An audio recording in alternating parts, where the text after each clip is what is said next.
Boa tarde a todos que estão aqui presentes, todos que também estão nos acompanhando aí pelo canal.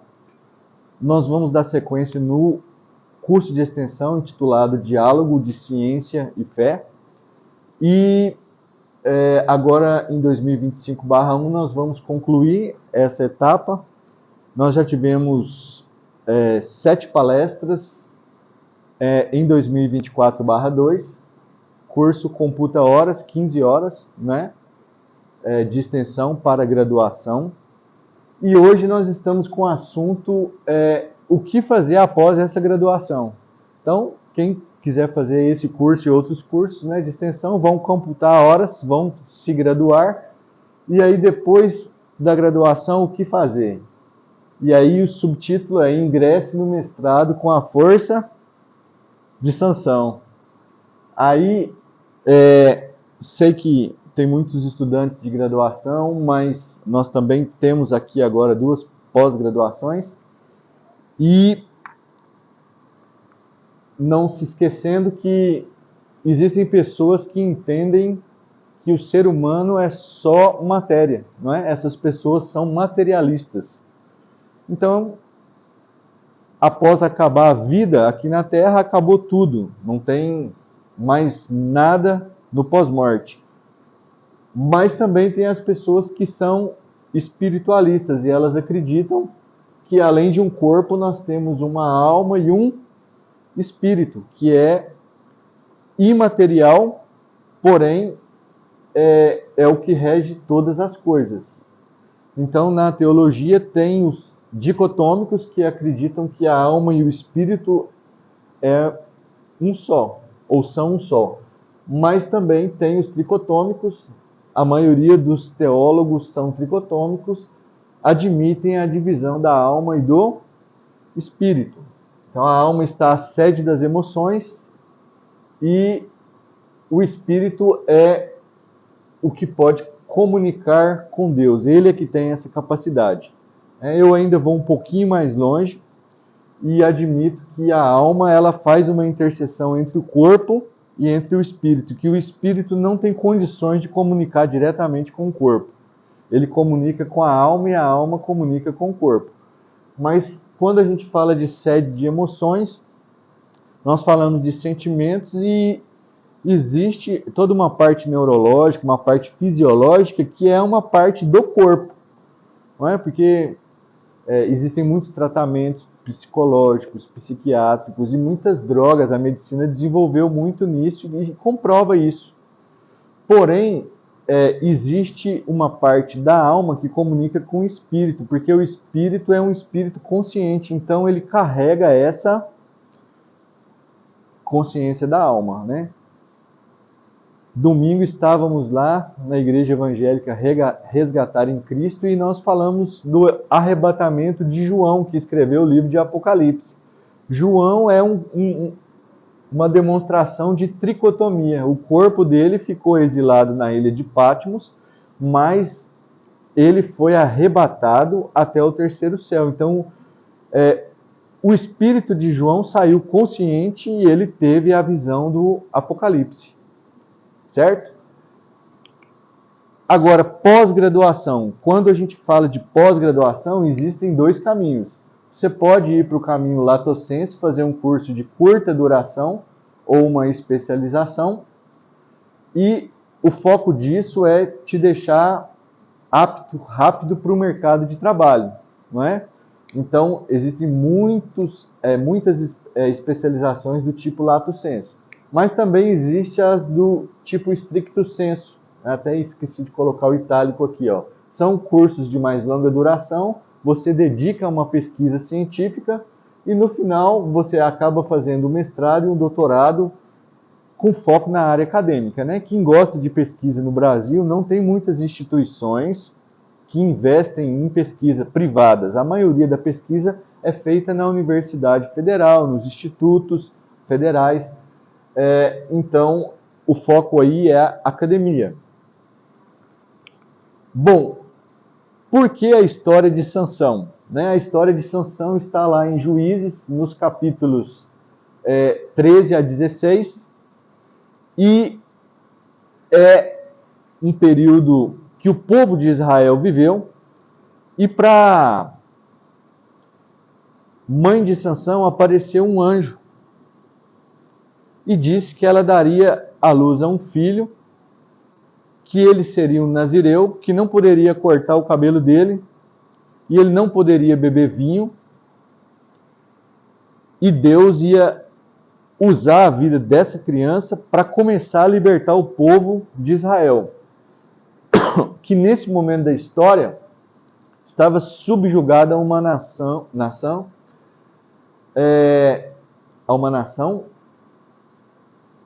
de filisteus. Então veja bem, o pai não acredita muito ali no que a mãe falou a primeiro momento, e ele vai até orar a Deus. Ele achou que era um desvairo da mãe. E ele vai orar a Deus, Manoá, e ele conversa com Deus, que se for verdade, que aconteça de novo, para saber as coisas ou a maneira como ele deve tratar essa criança. Porque, de fato, o nascimento de Sansão foi premeditado. E então o anjo desce, conversa com ela de novo, e ela fala, ó Manoá, ele está aqui. E aí Manoá vai lá e pergunta, né, se apresenta, e o anjo do Senhor conversa com ele, e ele até faz um holocausto.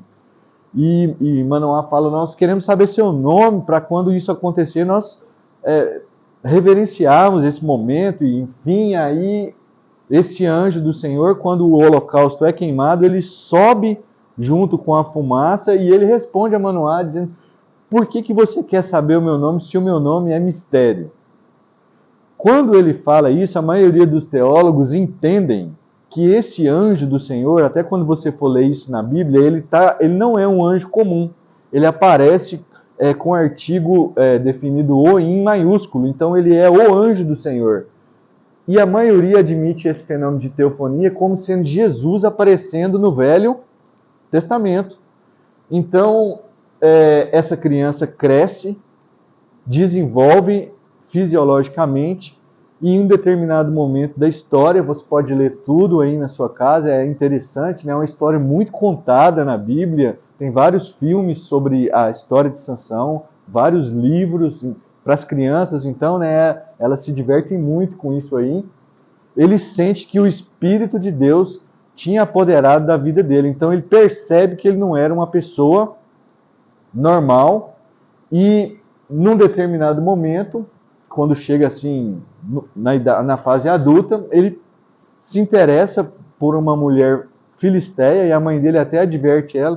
Ele fala assim, mas tem tantas mulheres aqui, né, dentre o povo de Israel, porque eles tinham um costume, e o judeu faz isso até hoje, que é de fazer a circuncisão. Então essa diferença maior que a lei marcava lá era que a criança, no 8º dia, ela tinha o prepúcio, né? Uma espécie de uma cirurgia ali, e isso até por questão de higiene ajudava muito os hebreus, eles desenvolviam mais que as outras nações. As outras nações, elas acabavam morrendo de vários problemas fitossanitários. E Deus falou muito forte com os judeus sobre isso, e isso era um diferencial na vida deles. E aí esse pessoal da Filisteia não fazia circuncisão, então ele falou, não vai lá, mas ele queria ir. Só que no caminho ali ele encontra um leão no meio de um parreiral de uvas, e ele vai, na hora que esse leão aparece, ele ficou forte. Então ele não era forte o tempo todo, mas a hora que ele ficava em perigo, ou tinha alguma ação sobrenatural, o Espírito de Deus apossava dele e ele matou um leão, né? Não é algo muito comum. Davi também, o rei, né? Davi matava leões, é algo fora de série, né? Quem já pôde ficar próximo de um animal desse ainda, né? Que com a grade ou entre, mesmo assim dá medo. Mesmo você estando do lado de fora, você começa a fantasiar as coisas, né? Se esse bicho escapar, o que eu vou fazer? E quando tem o rugido, realmente é uma coisa estrondosa. Tem um zoológico em Uberlândia, a pista de atletismo deles são 5 quilômetros desse parque. Quando esse leão faz isso, normalmente no final da tarde, o parque inteiro escuta esse rugido. Então uma coisa sobrenatural. Sansão se casa com essa mulher, ele faz uma aposta durante essa festa de casamento, porque quando ele voltou ali, esse leão já estava morto e ele viu um favo de mel. E aí até uma disputa na teologia, dizendo assim, ele tocou no animal morto ou só foi no favo de mel, porque o nazireu não pode tocar em animal morto, em corpo humano morto, e ele tocou, pegou o mel, se alimentou e deu para o seu pai e sua mãe, sem falar da origem, né? Então, ele até nessa festa de casamento fala o seguinte, ele fala assim, tinham 30 pessoas ali que estavam com túnicas de linho muito caras, ele falou assim, eu vou fazer uma charada, né? Não sei se é esse o nome, mas na minha época chamava charada, que é uma enquete, uma coisa difícil de resolver. E se vocês acertarem, eu tenho que dar 30 vestes de linho puro para vocês, mas se vocês não souberem, vocês me dão essas 30 vestes.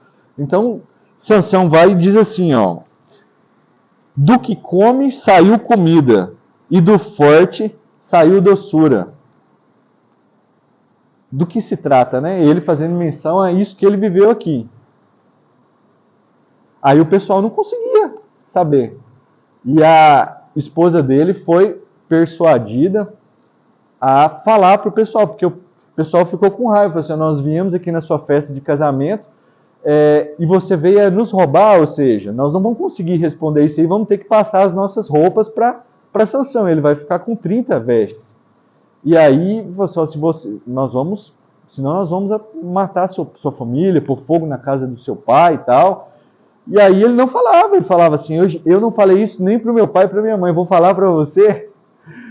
E acabou que estava dando o 7º dia e o pessoal, né, fazendo a pressão, e ele foi e cedeu e falou para ela, e ela falou para ele, e eles disseram assim, o que é mais forte do que o leão?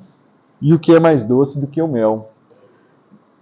Então Sansão perdeu a aposta e foi pagar de uma forma um pouco estranha, porque ele foi até um grupo de rapazes que estavam vestidos, matou os 30, pegou as 30 vestes e pagou a aposta.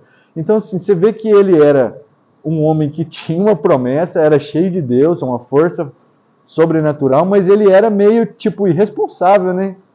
Acho que isso que talvez seja a palavra que resuma um pouco Sansão. Ele era muito irresponsável. Tanto é que esses filisteus que subjugavam Israel tinham plantações, nesse caso aqui era trigo, e quando ele quis encontrar com essa esposa dele e os pais não deixaram, ele voltou muito revoltado, pegou 300 raposas, amarrou elas pelos rabos, de 2 a 2, né? Então fez 150 pares, colocou uma tocha de fogo e soltou ela e queimou as plantações de trigo dos filisteus e também o que já estava estocado. Então, Sansão, ele não é assim só forte fisicamente, ele também tinha uma inteligência muito acima da média, porque olha o que ele pensava, olha o que ele propunha.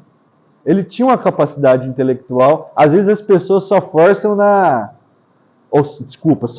na força física, mas Sansão também era um homem bastante inteligente, né? E eles ficaram com ódio dele. Ele se tornou o inimigo número 1 dos filisteus, né? E quando eles pressionavam ele, olha só, nesse episódio aqui, com uma queixada que ele encontrou, ele matou 1000 homens. E depois ele cantou, falando que fazia montões de homens, que ele era, né, muito forte realmente. Depois ele dormiu com uma prostituta à porta de uma cidade, e quando os homens foram para detê-lo, ele arrancou os portões da cidade. E as cidades eram fortificadas, elas normalmente eram muradas, as mais protegidas, e elas tinham grandes portões, e ele tirou com tudo. Ele arrancou o portão e jogou e subiu para a montanha. Então esse era o Sansão. que desobedeceu o papai e a mamãe e se apaixonou por outra filisteia, né? Ele via que as coisas às vezes estavam dando errado para ele, mas ele assim mesmo insistia e apaixonou por Dalila. E o exército filisteu era um relacionamento que ele não podia ter tido, né, pelas diretrizes de Deus. E aí a gente também tem que cuidar sobre os nossos relacionamentos, né? Porque essa mulher que estava com ele, na verdade, ela não amava ele. Ela funcionava como uma traidora. Ela traía ele e ela era, na verdade, comparsa do povo dela. Ela, era uma grande armadilha para a vida dele. E, de fato, a história era tentar descobrir o segredo dessa força de Sansão.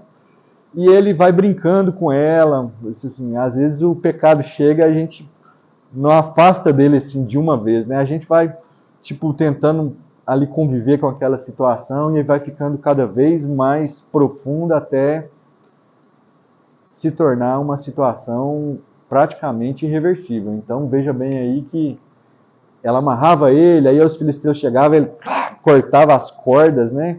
Eu não sei lembrar agora, acho que era um vegetal. Um sisal ainda não maduro, né? Que é muito difícil de arrebentar, né? Tem uma resistência, que é o pessoal da engenharia de materiais aí. Se botar lá no dinamômetro lá, é difícil romper. Ele cortou como se fosse linha de costura, Ângela. Então mas aí chegou uma hora, não, ele já foi aproximando do que ele não podia falar. Já viu que tem gente que fica te rodeando, te rodeando? Tem coisas que são só entre você e Deus, tem coisas que são entre você e sua família, coisas que não devem ser faladas, às vezes, e às vezes a pessoa fica, né?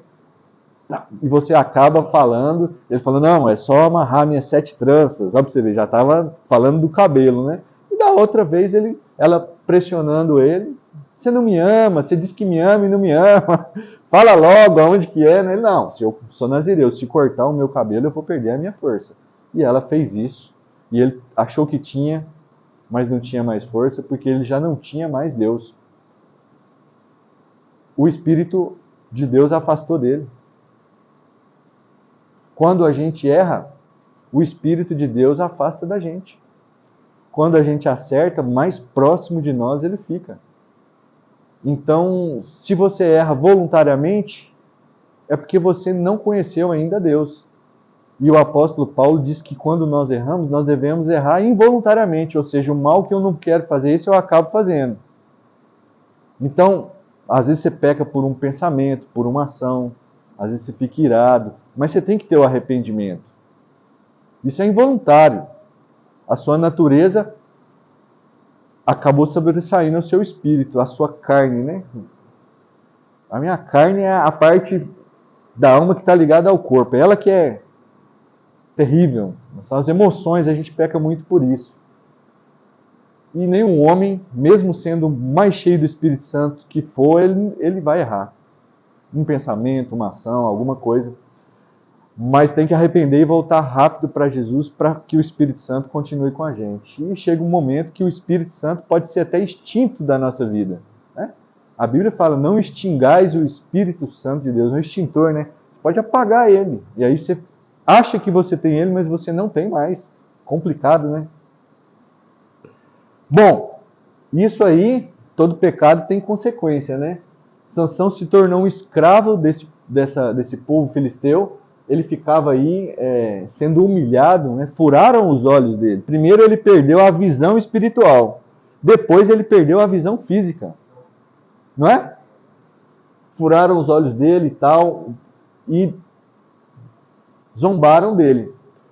Porém, nesse período, o cabelo dele foi crescendo de novo. E o pessoal não percebeu. E aí, aqui tinha uma guerra entre deuses. O Deus... Os filisteus eram politeístas, mas Dagon era o principal deus deles. Inclusive, quando eles prenderam Sansão, eles cantaram para Dagon e falaram que Dagon deu para eles o principal inimigo deles, que era Sansão. Então levaram para o templo de Dagon, que estava tendo cultos a Deus e festas, e tinham mais ou menos 3.000 pessoas lá, e humilhavam Sansão, zombavam de Sansão, mas chegou um momento que Sansão arrependeu. E ele faz uma espécie do que a gente entende como uma oração de retorno, pedindo para que Deus restituísse a força dele e que Deus vingasse ele dos inimigos. Porque esse povo aqui, os filisteus, eles não eram só inimigos de Sansão, eles eram inimigos de Deus, porque eles viviam em pura idolatria. E o Deus de Israel não aceitava isso, né? O povo de Israel é monoteísta. Inclusive, se você for ler Êxodo 20, os 10 mandamentos, vai estar lá demonstrando nos 5 primeiros como você relaciona com Deus e como Deus é ciumento em relação a esse relacionamento. Muito ciumento. Só a teu Deus adorarás e nem a um outro servirás. Ou seja, só adore a mim, Deus falando, né? Aí, ele foi... Por que ele foi perdoado? A maioria assume isso. Porque a força voltou. E ele pegou as colunas base do templo e fez isso aqui, ó. Puf. E ele falou, morra eu e morra todos os filisteus. E morreram 3.000 pessoas, que era a elite do reino, que estava ali naquele momento. Então, veja que história curiosa, cheia de aprendizados, da qual nós poderíamos extrapolar muitas situações. Mas ingresse no mestrado com a força de Sansão, o que tem uma coisa a ver com a outra, né? Tem muita coisa. Ó, por exemplo, a sua capacidade cognitiva pode ser medida nos Estados Unidos por esse teste de QI. Existem vários, mas alguns são estandarizados, né? E eu queria compartilhar algo pessoal que aconteceu comigo, porque quando eu estava na graduação, como você, num laboratório mais ou menos parecido como esse, na hora de um almoço, assim, no intervalo, eu estava lá e ajudando alguns colegas com alguns exercícios e fui fazer um teste de QI. E a média do QI é 100, ou seja, a população tem média 100. E aí um chamava, eu conversava e tal, e eu fui fazendo no final e tal lá, e saiu um número lá para mim, 126. Quando saiu o número, aí subiu uma coisa assim do meu ventre, assim, ó, que parecia ser tipo assim, um ego, tipo um orgulho. Estou tentando trazer essa experiência para sentimentos. E dentro de um laboratório desse aqui, uma voz estrondosa gritou ao meu ouvido, energicamente, dizendo assim, ó, se alguém quiser vir após mim, renuncia-se a si mesmo, tome a si a sua cruz e siga-me. Aí eu levantei da cadeira e olhei para os lados assim e falei assim, quem gritou isso aqui? E aí todo mundo estava igual vocês, assim, quietinho, trabalhando e tal, concentrado, e aí eu vi que aquela voz só tinha falado comigo. E eu fiquei muito perplexo, porque foi uma das primeiras vezes que o Espírito Santo de Deus falou comigo. Isso era 2004. E eu entendi logo o recado. Nunca dependa da sua capacidade, nunca dependa da sua habilidade, nunca dependa de você mesmo, sempre dependa de Deus, porque se você depender de você mesmo, você vai ficar orgulhoso, presunçoso, arrogante, soberbo, e o meu espírito vai afastar de você, porque afastou de Sansão. Sansão se considerou, é só você ler de Juízes 13 a 16, você vai ver que ele matava o povo e cantava. De repente ele estava achando que era até ele que estava fazendo aquilo ali. Ele não percebia mais que era uma ação sobrenatural. E o que importa? Importa que nós venhamos sempre a diminuir, para que Deus cresça em nós. Ainda lá na igreja, nós falamos sobre isso. Tá até um versículo que estava em Filipenses 2,15, que eu não li lá e gostaria de ter lido, que eu falei muito sobre estrelas lá, né? E Filipenses 2,15 fala assim, ó, o apóstolo Paulo, para que sejais irrepreensíveis e sinceros, filhos de Deus inculpáveis, no meio de uma geração corrompida e perversa, entre os quais resplandecei como astros no mundo. Tem uma versão que fala assim: resplandeceis como estrelas no mundo. Mas nesse caso, para nós que somos estrelas de Deus, que estamos com Deus, andamos com Deus, convivemos com Ele, ouvimos a voz dEle, o brilho não é nosso, o brilho é de quem? É dEle. Então, eu entendi o recado e, a partir daquele momento, eu comecei a aniquilar muitas coisas na minha vida. Por exemplo, eu considerava a ciência quase como um Deus. Eu já fui jogando de lado, já fui ficando pequena. E muitas tantas outras coisas. Eu era muito bom de futebol, professor Ricardo. Aí tinha muitas medalhas, muitos troféus. A hora que eu olhei isso aqui, falei assim, gente, essa situação aqui remete a uma habilidade que eu tenho e isso está me fazendo mal. Eu estou recebendo glória, lixa. Mundo. Por que Sansão não podia beber vinho, cerveja? E ele não podia ter contaminação com esses cadáveres? Por que ele tinha que ser separado? Porque o Nazireu é um homem santo. Então eu comecei também a separar a minha vida do mundo. Se tinha um rádio tocando uma música do mundo dentro do meu carro, na hora da música eu desligava. Eu ouvia só propaganda. Eu parei de ouvir, eu quebrei CDs de Legião Urbana, todos originais. E começou a acontecer uma transformação na minha vida muito intensa. Os amigos, se vocês estão me achando radical, né? Os amigos do mundo são inimigos de Deus. Então, para você ser amigo de Deus, que é o que de melhor pode acontecer com uma pessoa, você tem que ser inimigo de quem? Do mundo. O mundo em si, que a gente vive, ele é ruim? Não, ele é lindo, maravilhoso. Natureza, pessoas incríveis, não é? Relacionamentos incríveis. Mas o sistema que imprime no mundo é um sistema caído, corrompido, terrível, fétido, podre. E aí, nesse sistema, você não pode entrar, se você quiser se tornar amigo de Deus. E eu tinha um amigo na faculdade, né, chamado Lucas, que o QI dele, ele fez o mesmo teste que eu fiz e deu 140. E ele realmente era a pessoa mais inteligente da nossa turma de química. E nós estudávamos muito, nos tornamos muito amigos, enfim, ele tinha uma outra religião, ele não era evangélico, mas até hoje ele é um dos meus melhores amigos. É professor lá em Uberlândia também, como eu sou, só que nos últimos 2 anos, a minha mente começou a ser bastante transformada e aberta, e eu tenho que é por Deus, para a ciência.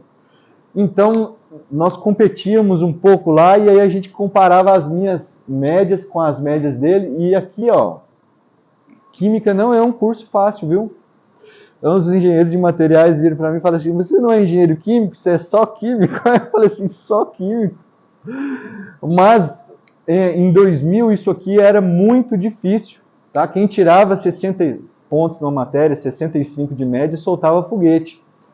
A minha média foi 89, 80, quase 88, quase 94 e quase 90 nos últimos 2 anos da faculdade.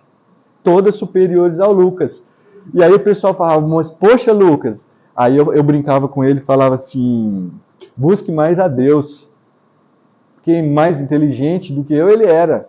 Mas se você buscar mais a Deus do que eu, você pode me superar. E aí evangelizava eles lá, né, na sala. A média da Amanda, pelo menos da época que ela fazia matéria comigo, era muito alta, né? Eliel tirou 100 aí, ó. Em tudo aí, tá tirando 100 em tudo. Já é monitor aí de que, Eliel? A álgebra, tá vendo? O Espírito de Deus faz com que nós tenhamos a mente de Cristo. E me desculpem, né? Aqueles que gostam de comparar QI, mas foi feito o cálculo do QI de Cristo aqui, eu já mostrei numa palestra passada, né, pela análise psiquiatra e comportamental, aquele psiquiatra famoso aqui no Brasil, esqueci o nome dele, Augusto Cury, fez o cálculo deu entre 300 e 350. Então, se você é amigo de uma pessoa que tem um QI de 300, 350, tem que ser diferente. Tem que ser luz. Ou não? Estou errado. Depois vocês reflitam sobre isso.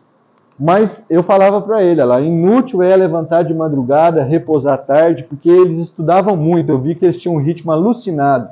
E eu sempre estudei das 7 às 17, de segunda a sexta. Eu nunca estudei de madrugada e nem final de semana. Final de semana eu estava na igreja, sábado e domingo. Minha vida de graduação foi assim. Ou seja, se você quiser ir pela força do seu braço, você vai comer um pão penoso. Vai ser difícil para você. Mas Deus diz que aos seus amados Ele dá enquanto dorme. Eu tenho muitos testemunhos. Isso aqui eu podia ficar falando dias. De prova que eles estudavam 3, 4 dias, eu estudava 4, 5 horas e fechava. Na hora que eu sentava, eu sabia que estava acontecendo alguma coisa sobrenatural comigo na graduação. Eu bati o olho na questão, eu sabia. Eu tenho assim quase a audácia de dizer que aquilo só pode ser revelação de Deus. Vamos lá abrir um parênteses. Até o ano 2000, a questão da religião dos ganhadores de prêmio Nobel era fornecida publicamente. Certo? Apenas 10% são ateus e agnósticos ou de outras religiões.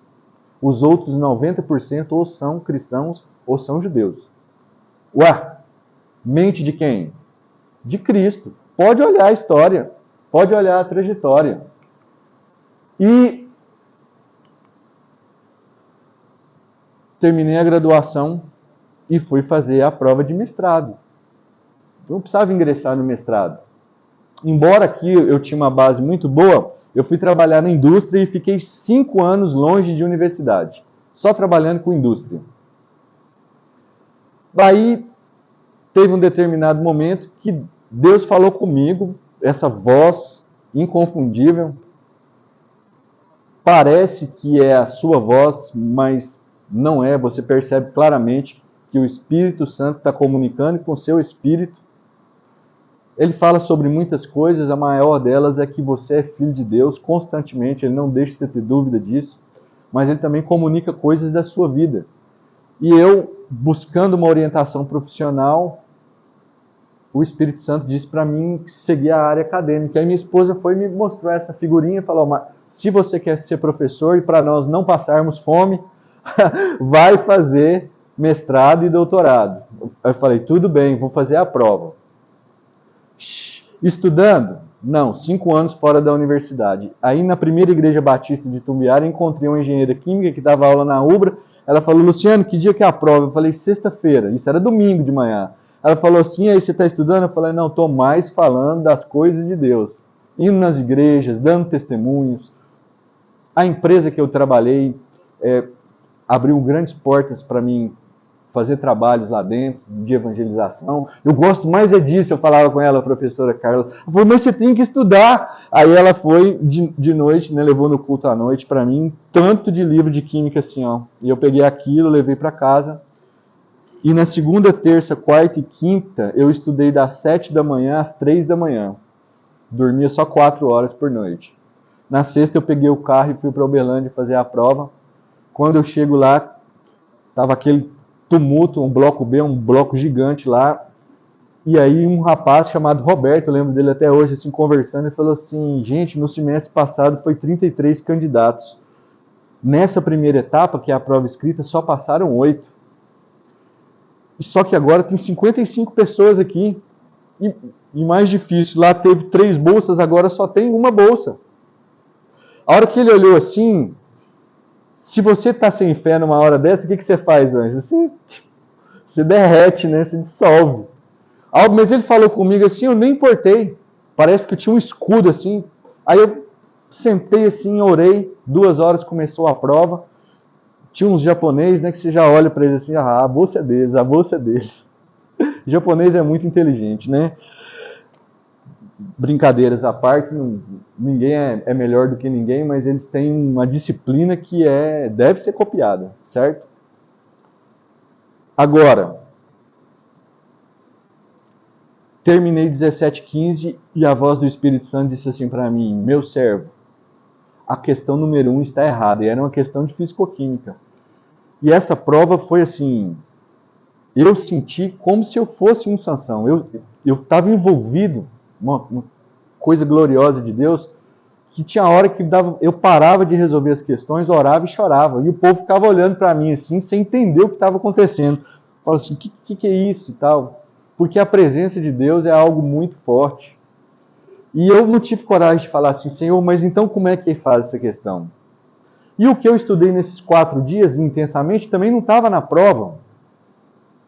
E eu fui lá no carro, saí antes, podia ficar até as 18 horas, eram 5 questões. Fui lá, eu olhei, a questão estava errada. Eu falei assim, não, já perdi 20%, isso aqui não vai dar para mim.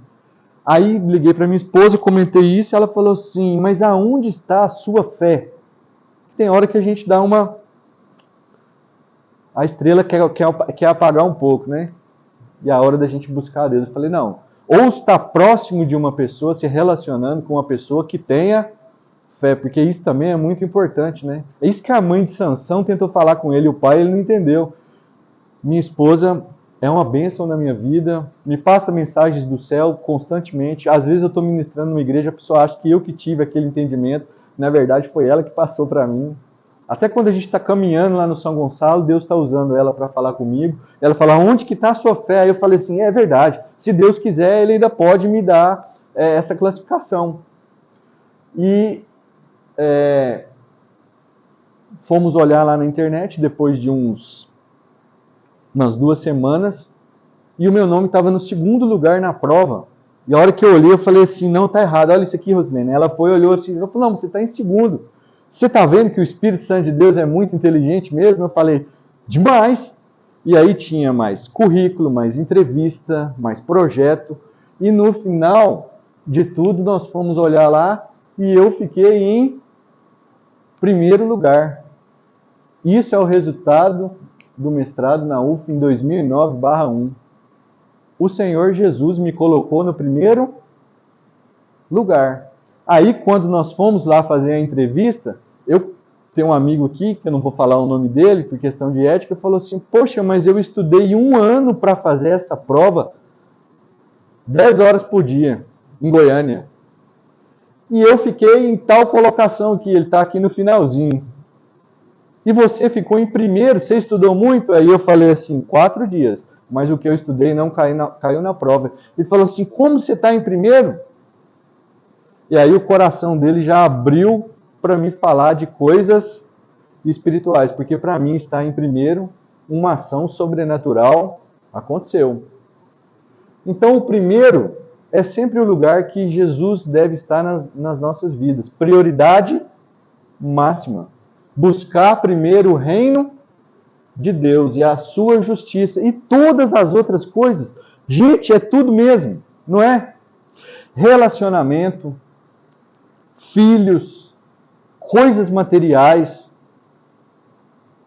Tudo isso aqui, está aqui, ó, vai ser o quê? Acrescentado. Se você tiver comunhão com Ele verdadeira, vai acontecer sinais. É impossível não acontecer. Porque pensa comigo, a igreja não é um templo. O Espírito Santo não vai mais lá naquele tabernáculo que ia lá com o judeu, quando o sacerdote ou o sumo sacerdote ia fazer as adorações, as orações e pedir perdão pelo pecado dele e do povo. Ele não vai mais lá só onde está a Arca da Aliança, onde estava a Arca da Aliança. Ele vai aonde? No nosso coração. Ele mora aonde? Dentro de nós. Então, se Deus está dentro de nós e Deus é amor, o fato de nós entrarmos em comunhão com Ele também faz com que o coração dele comunique com o nosso coração as vontades que Ele tem para nós, e elas sempre são o quê? Boas, perfeitas e agradáveis. Então, é óbvio que você vai ser feliz e é óbvio que você vai conquistar coisas, vai ser próspero. Aí você vai ter prosperidade, que não é dinheiro, simplesmente. É felicidade. Que eu acho que esse é o tesouro que está mais escondido. Porque a maioria das pessoas hoje não estão muito felizes. Isso é por causa de um distanciamento de Deus. Mas quando você coloca Ele como prioridade, aonde você está indo, Ele está indo com você. Então vai acontecer sinais, prodígios e maravilhas. E o que nós somos, é por causa da misericórdia dele. Eu vejo algumas pessoas tentando competir com Deus, tentando resistir a Deus. Em todos os lugares a gente vê pessoas com um coração muito duro. Pessoas, às vezes, que não têm nenhum significado, que não conseguiu caminhar na vida, que a vida está travada, só anda para trás, mas na mente dele ele está achando assim, eu não preciso de Deus. Ignorante, que é falta de conhecimento, digno de amor e misericórdia de Deus, digno de amor da verdadeira igreja, porque a verdadeira igreja ama. Ama ou não ama? Irmã Amanda? Competir com Deus você já perdeu, porque olha aqui, quem conheceu a mente do Senhor para que possa instruí-lo? Alguém tem condição de instruir a Deus? Mas nós que somos servos dele, que o Espírito Santo dele está dentro de nós, temos a mente de Cristo. E se temos a mente de Cristo, todas as coisas contribuem juntamente para o bem daqueles que amam a Deus. Tudo que está ao seu redor está conversando, entre aspas, para que o bem seja feito à sua vida. Então a Bíblia fala, 1000 cai de um lado, 10.000 do outro, mas eu não serei atingido. Eu dava aula numa universidade chamada Uniub para engenharia, e eu estava conversando sobre Cristo com uma pessoa às 11 horas da noite. Eu terminei, era 10h30. O Espírito Santo falou para mim, interrompa a conversa e saia da universidade agora. Eu falei assim, depois nós falamos. Peguei e saí, peguei o meu carro no estacionamento, o vigia abriu o portão para mim sair, fechou o dele. A hora que ele voltou para trás, no outro dia eu vi os noticiários. Tinham 3 assaltantes dentro do banheiro, prenderam ele e explodiram o caixa eletrônico dentro da universidade. Deus fala comigo, para me livrar. A minha esposa foi revelação para mim e para ela. Meus filhos, meu trabalho, eu sou professor porque Deus revelou a mim. E você, que ainda não ouve a voz de Deus claramente, entenda, você que está aí no canal ouvindo e você que está aqui presente, é possível ouvir a voz de Deus se você se tornar inimigo do mundo e amigo de Deus. Se você for uma pessoa santificada, Deus vai falar com você. O que Ele quer para a sua vida e o que Ele deseja fazer através da sua vida. A bolsa estava congelada há mais de 5 anos. Deu no final de 2008, ela aumentou 50%, aí dobrou. Era R$600, aí foi para 1.200. Exatamente a hora que eu entrei. Coincidência? Para mim, não. Às vezes eu falo com os meus filhos e fico olhando. Pai, você acha que o universo de Deus conspira a seu favor? Deixa de ser exibido. Pai, cai na real, você está ficando louco? Vai no psiquiatra. Eu falo assim, filho, meus olhos estão abertos e eu sei que todas as coisas contribuem juntamente para o bem daqueles que amam a Deus. Então é todas as coisas. Por isso que eu escrevi um livro de algumas coisas que Deus fez aqui na minha vida e deu 248 páginas. Já estou querendo escrever mais um. Esse testemunho está no capítulo 10. Agora, aqui na universidade, nós temos a pós de Química, eu sou professor permanente aqui. Nós conseguimos agora a aprovação da pós em Ciência, Tecnologia e Inovação. Acho que tem edital em abril, para quem quiser entrar. Aqui eu sou um professor colaborador. E tem aqui na Unimontes também a pós-graduação em Produção Vegetal, que é uma seleção que não tem prova, é só currículo, tá? Aqui tem prova e aqui eu não sei muito bem como vai ser definido, mas veja que você pode ingressar. Se você quiser ler esse capítulo, pode adquirir o livro na Amazon ou mandar a mensagem que eu passo o PDF para você. Agradeço a todos pela presença. Tenham uma excelente tarde. A Jesus a glória, a honra, o poder e o louvor para todo sempre. Amém.